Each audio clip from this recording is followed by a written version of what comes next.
Viste que a veces decimos que la obra de arte la pieza creativa se completa con la mirada del espectador, es decir, la mirada del otro. Y a veces esto incomoda a algunos autores o a algunos artistas porque ven que el otro no interpreta el sentido que uno le dio.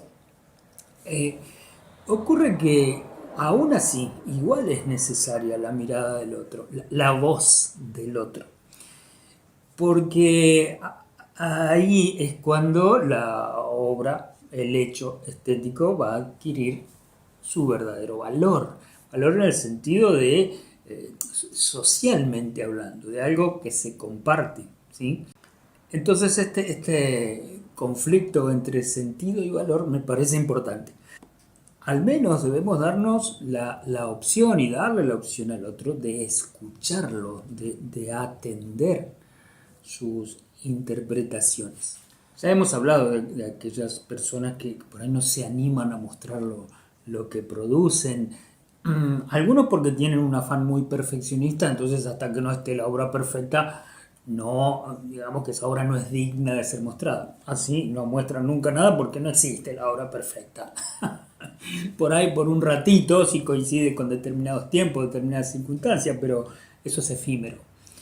La idea de perfección, porque perfección no va a haber. Eh, U otros solamente con su entorno más próximo. Eh, Esto de entender el mundo como resumen de ese espacio reducido entre los próximos, que serían los propios, ¿sí? Los que piensan igual, los que tienen la misma ideología, los amigos, la familia más cercana. Acordate de aquello que decía Nietzsche cuando él en esa conferencia cuestiona el tema de ama al prójimo, al próximo, como a ti mismo, ¿no? Siempre criticó a la religión. Pero digo, él decía, bueno, no hay que amar al próximo solamente, sino al lejano. Eso, ahí está lo difícil. Porque esto del próximo, ya te digo, es tu entorno con mucha afinidad. No vas a tener mayores conflictos. Vos los elegiste y a vos te eligieron. El tema es qué sucede cuando tenés que cotejar con los otros, con los que no piensan como vos, con los que no sienten como vos, con los que incluso tienen otra cultura. Eso es la otredad. Y a veces nuestra formación, nuestra ideología, nuestros mandatos hacen que nuestra otredad se reduzca a un espacio mínimo. Y ahí es donde radica el verdadero valor, valor de las relaciones y del compartir las obras. ¿Cuántas veces te pasa que vos le das mucho sentido a una obra y la elegís respecto de otras obras tuyas también, y sin embargo viene un grupo de espectadores que eligen otra, a la que vos no le atribuís mucho sentido connotativo, semántico, expresivo, pero eligen esa otra. Y esta por la que vos te mataste y elaboraste muchos bocetos y pasaste un año haciéndola y la dejabas y la retomabas y decís, bueno, sí, acá está, esta es la obra. No le dan pelota, no la llegan a valorar como vos querés. En realidad no le están tomando el sentido que vos le das, pero el valor pasa, me parece, por lo relacional. Y no digo el precio, eso es otra cosa, eso es con lo que no quieren confundir, ¿no? Valor o precio.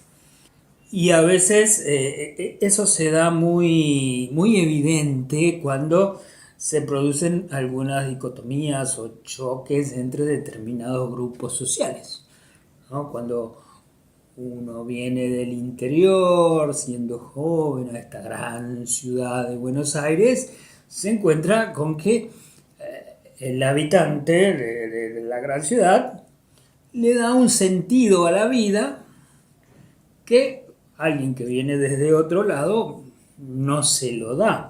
¿Cuál es la manera de congeniar diferentes sentidos? Es que haya una paridad en el valor, que valoremos la vida, sobre todo, que valoremos al otro en tanto ser humano y a partir del ser humano ser creativo, ser que produce, ser que se manifiesta y que tiene derecho a hacer. Apenas llegado a Buenos Aires, después de unos meses, que iba a un taller literario a los 19 años, bueno, llega a mis manos una obra de Honoré Balzac, que se llamaba Las ilusiones perdidas.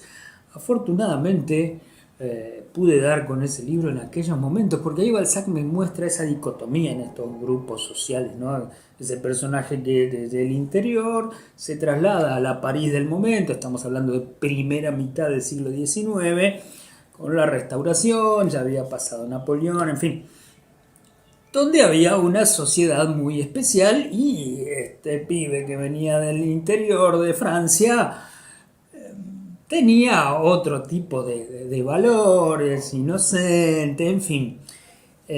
A ver, no te estoy sugiriendo, si no leíste nunca a Balzac, que empieces por ahí, porque es un libro complicado. Si bien él tiene una prosa llana, pero esa obra en sí tiene muchos personajes, se engancha con descripciones detalladas, por ejemplo, de una imprenta de París en el momento.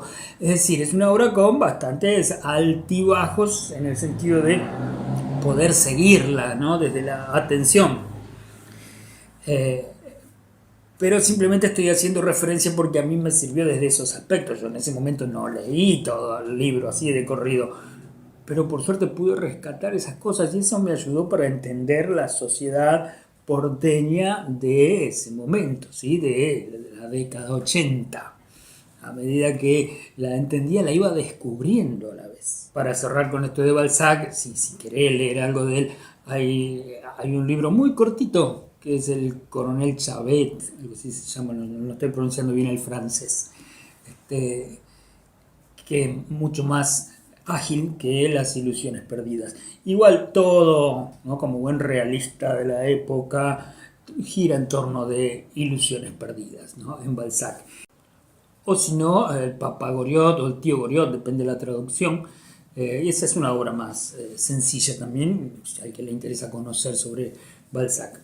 Bueno, Papá Goriot, fíjate, tiene un ejemplo donde él hace hablar a dos de sus personajes y donde uno le dice, si vos supieras, hipotéticamente, ¿no?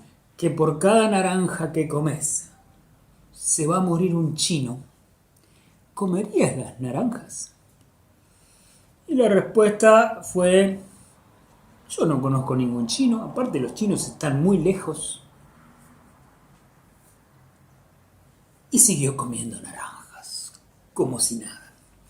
Esto de la lejanía, ¿no? Lo estoy relacionando con ese sentido de la otredad. Cuánto generoso es o cuánto egoísta es una persona en ese sentido de lo otro. En algunos casos el egoísmo puede servirte desde lo individual, por una cuestión de autoestima y de autosuperación. El egocentrismo es otra cosa, que tiene más que ver simbólicamente con este ejemplo. Es directamente ningunear al otro. No existe. El egoísta sabe que el otro está ahí, pero prioriza lo suyo, ¿sí? Entonces este egocentrismo pasa por algo básico, que es la visibilidad. O sea, no ves al otro, no lo tenés en cuenta, no existe.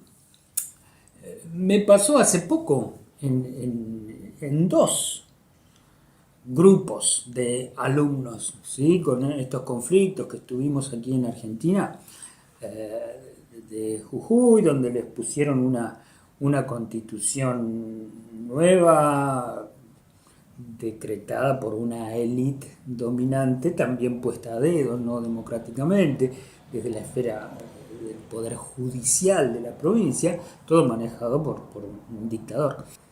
Y obviamente que esas medidas en el mediano y largo plazo solo se sostienen con una herramienta que es la represión, porque lógico, la masa crítica sale a protestar y a exigir sus derechos fundamentales, derechos del ser humano, hablo ciudadano y ser humano.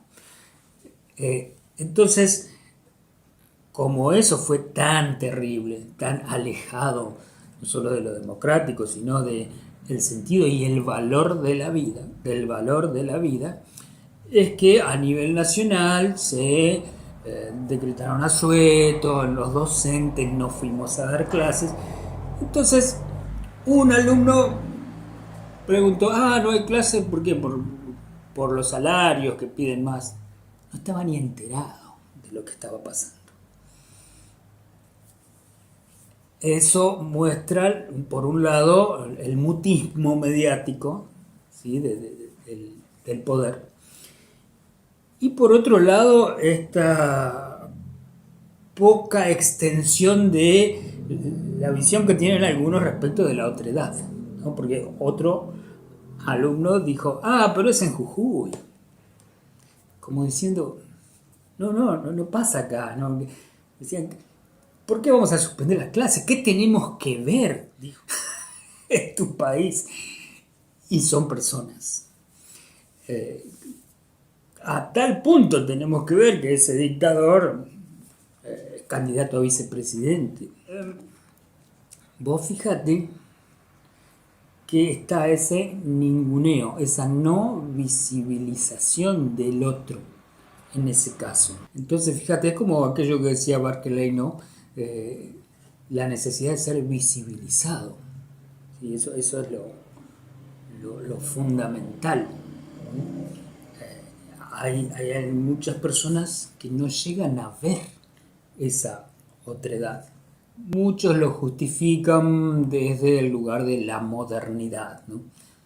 Término ya bastante antiguo, ¿no? La modernidad. Porque después vino la posmodernidad, más allá de que Bauman y otros dicen que, bueno, estamos en una misma modernidad en decadencia, pero bueno, ya pasó bastante de lo moderno como un periodo histórico, habría que renovarse un poco. Digo la modernidad en el sentido de, vale, los intereses individuales, el capitalismo, el neoliberalismo, entonces lo justifican por ese lado, ¿no? Pero incluso critican, por ejemplo, lo más básico, que criticaban de las culturas autóctonas, de los pueblos originarios. Me acuerdo de haberlo escuchado en una conferencia de alguien muy importante, donde planteaba que una gran diferencia era el sentido que le daban a la vida en sociedad, porque los pueblos originarios ponían en el mismo nivel al ser humano que a los animales. Entonces el hombre moderno no, privilegiaba la vida, ¿no? La vida humana. Es más, ponía al mismo nivel el ser humano que a las plantas. ¡Oh! Y vos fíjate, eso hoy, tiempos modernos entre comillas, tiempos contemporáneos, es otra cosa que tener conciencia del ecosistema. O sea, aquello antiguo y ancestral pasa a tener hoy una puesta en valor por parte de quien tiene una visión mucho más amplia del mundo, menos egoísta, menos egocéntrica, de la vida misma. Vos fíjate qué paradoja, porque el hombre moderno, entre comillas, este hombre contemporáneo, urbano, ni siquiera pone al mismo nivel el ser humano con los animales o las plantas. Peor, lo pone al mismo nivel con las cosas, con las mercancías. Importa su patrimonio. Por eso no confundir el valor de la vida con el precio que le ponen algunos, ¿sí? Porque ya llegar a la instancia de reprimir, como te decía, como herramienta para mantener el status quo, de no importar el valor de la vida.